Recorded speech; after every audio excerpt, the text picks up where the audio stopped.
আমি আওয়ামী লীগ করতাম।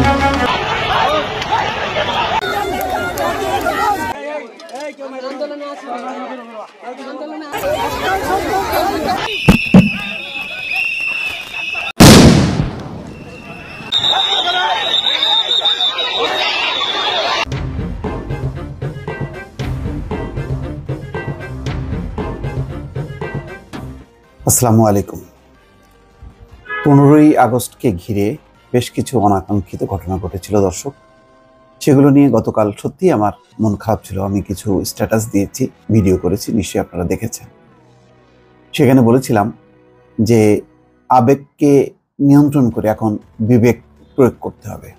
তো আজকে সকালবেলায় আবার মনটা সত্যি ভালো হয়ে গেল। সার্জিস আলম, বৈষম্য বিরোধী ছাত্র আন্দোলনের অন্যতম সমন্বয়ক, তার একটা ব্রিফিং দেখলাম। সেখানে বলছে যে কয়েকটি কথা বলছে যে 15ই আগস্টকে ঘিরে যে সমস্ত অনাকাঙ্ক্ষিত ঘটনা ঘটেছে তার সাথে বৈষম্য বিরোধী ছাত্র আন্দোলনের কোনো সম্পর্ক নেই। চমৎকার কথা। তবে যেসব ঘটনা ঘটেছে সেগুলো যাচাই বাছাই করে দেখা হবে তাদের কেউ এসবের সঙ্গে জড়িত আছে কিনা। পাশাপাশি আর একটা গুরুত্বপূর্ণ কথা বলেছেন।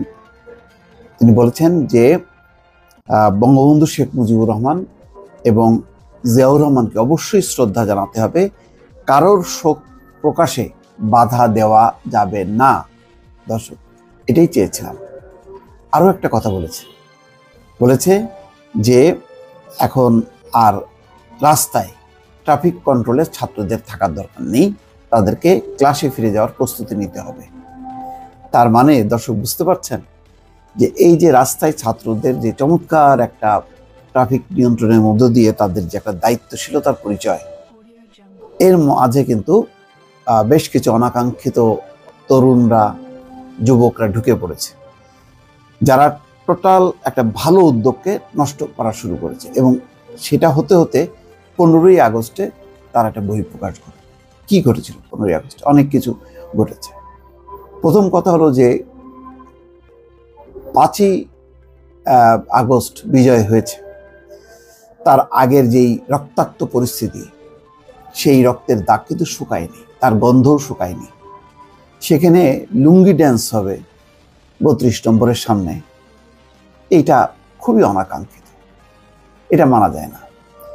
আপনি 15ই আগস্ট বঙ্গবন্ধুর মৃত্যুবার্ষিকী বিপরীতে লুঙ্গি ড্যান্স দিয়ে আনন্দ উৎসব করবেন, এটা গ্রহণযোগ্য না। 1। 2 নম্বর হলো 15ই আগস্ট রাতের বেলা, অর্থাৎ 14ই আগস্ট সেই মধ্যরাতে 15ই আগস্ট শুরুর এতে রোকেয়া প্রাচী সহ কয়েকজন সংস্কৃতি কর্মী এসেছিলেন শ্রদ্ধা নিবেদন করতে। তারা কোনো মিছিল করতে আসেনি, পাল্টা অভ্যুত্থান করতে আসেনি, প্রতি বিপ্লবও করতে আসেনি। তাদের সঙ্গে যে আচরণটা সেটা কোনোভাবেই মানবিক ছিল না, অসম্মানজনক ছিল। ঠিক একইভাবে পরদিন কাদের সিদ্দিকী আসলেন শ্রদ্ধা জানাতে। তিনি আওয়ামী লীগের কেউ নন, মানুষটাকে আমি নিজেও পছন্দ করি না, এটা আমি আগেও বলেছি, কালকেও বলেছি, আজকেও বলছি। তাকে ফিরিয়ে দেওয়া হলো এবং ফিরিয়ে দেওয়ার সময় তার সঙ্গে অসম্মান করা হলো এবং তার গাড়ি ভেঙে দেওয়া হলো। এটাও অনাকাঙ্ক্ষিত। গেল এই 2টা ঘটনা, 3টা ঘটনা, লুঙ্গি ড্যান্স, রোকেয়া প্রাচীর সঙ্গে ঘটনা, আরেকটা হলো কাদের সিদ্দিকী। এরপর 32 নম্বরকে ঘিরে রাস্তায় চলাচলরত যারা 1-2 করে আসছে শ্রদ্ধা জানাতে অথবা রাস্তা পার হচ্ছে, তাদের মোবাইল চেক করে দেখা হচ্ছে যে তারা আওয়ামী লীগের কিনা বা শ্রদ্ধা জানাতে আসছে কিনা। তাদের জিজ্ঞাসাবাদ করা হচ্ছে, নাজেহাল করা হচ্ছে এবং খুব দুঃখজনকভাবে কান ধরে উঠবস করানোর দৃশ্য দেখা গেল। তার মধ্যে একজন বয়স্ক মানুষ আর একজন একটু কম বয়স্ক, কিন্তু এই দুইজনই যারা কান ধরে উঠবস করাচ্ছে তাদের বাবার বয়সী। এটাও গ্রহণযোগ্য না।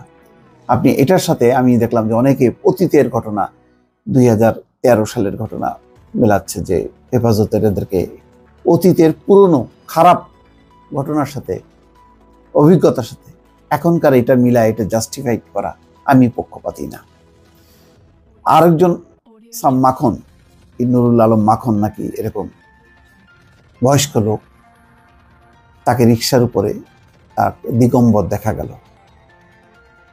কেউ কেউ আবার জাস্টিফাইড করার চেষ্টা করছে সে মাদক মামলা বা ফেন্সিডিল মামলা আসামি টাসামি এইগুলি দেখানো হচ্ছে, কিন্তু এইটা তো বিচার করা, এইভাবে বিচার করা আইন আদালত সমর্থন করে না। ছাত্রদেরও সেই অধিকার নেই, কারোরই নেই। এটা কারা করলো?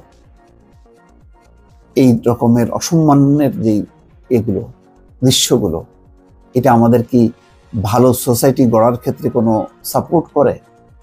এটা কি প্রতিবাদ? প্রতিবাদ তো বৈষম্য বিরোধী ছাত্র আন্দোলন নানাভাবে দেখিয়েছে, সেগুলি মানুষ সাপোর্ট করেছে, বিরোচিত প্রতিবাদ। কিন্তু মানুষকে সিঙ্গেল ডেকে ডেকে এনে তাদেরকে তল্লাশি করে এইভাবে অপমান কোনোভাবেই গ্রহণযোগ্য না। বিচার অঙ্গনে প্রতিবাদ হয়েছে, বিক্ষোভ হয়েছে, মানুষ সাপোর্ট করেছে, কিন্তু এইগুলি কি?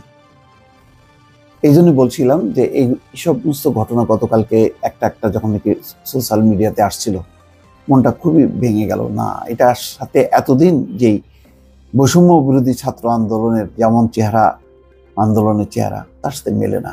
তারপরে যেই কষ্ট করে রাস্তা কন্ট্রোল করছে যে শিক্ষার্থীরা, তারা এটা করতে পারে না।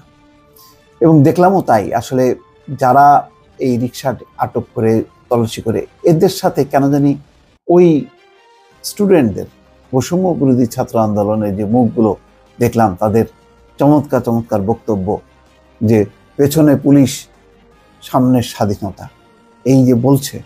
আর একটা বলছে যে তোমার কোটা তুমি নাও, আমার ভাইকে ফিরিয়ে দাও। এই যে প্রতিবাদ, একজন শিক্ষিকা মাথায় স্কার্ট পরা, তার যে সমর্থন ছাত্রদের প্রতি, এই কণ্ঠগুলো, এই মুখগুলো বহুকাল মানুষের মনে থাকবে এবং এগুলি সোশ্যাল মিডিয়াতে থাকবে।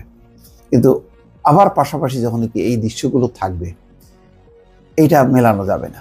সুতরাং সার্জিস আলম আজকে বৈষম্য বিরোধী ছাত্র আন্দোলনের পক্ষ থেকে যেই ঘোষণাটা দিয়েছে যে ছাত্রদেরকে এখন ফিরে যেতে হবে তার নিজের জায়গায়, নিজের ভুবনে।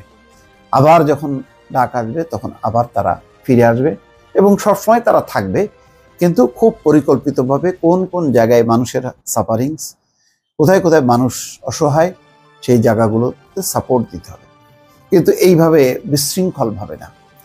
তো সুতরাং এখন সবাইকে স্কুলে, শিক্ষাঙ্গনে ফিরিয়ে নিয়ে তাদেরকে আবার প্রশিক্ষিত করতে হবে, তাদেরকে শিক্ষার মধ্যে ঢুকাতে হবে। অন্যদিকে যে কথাটা সার্জিস বলছেন যে শোক প্রকাশ করার অধিকার দিতে হবে, বঙ্গবন্ধু শেখ মুজিবুর রহমান এবং জিয়াউর রহমান, তাদের প্রতি অসম্মান করা যাবে না। এই কথাগুলি গুরুত্বপূর্ণ, এটা মাথা রাখবেন। উগ্রতা দিয়ে এই বিজয়কে নস্যাৎ কোনোভাবেই করা যাবে না। ভালো থাকবেন, আল্লাহ হাফেজ।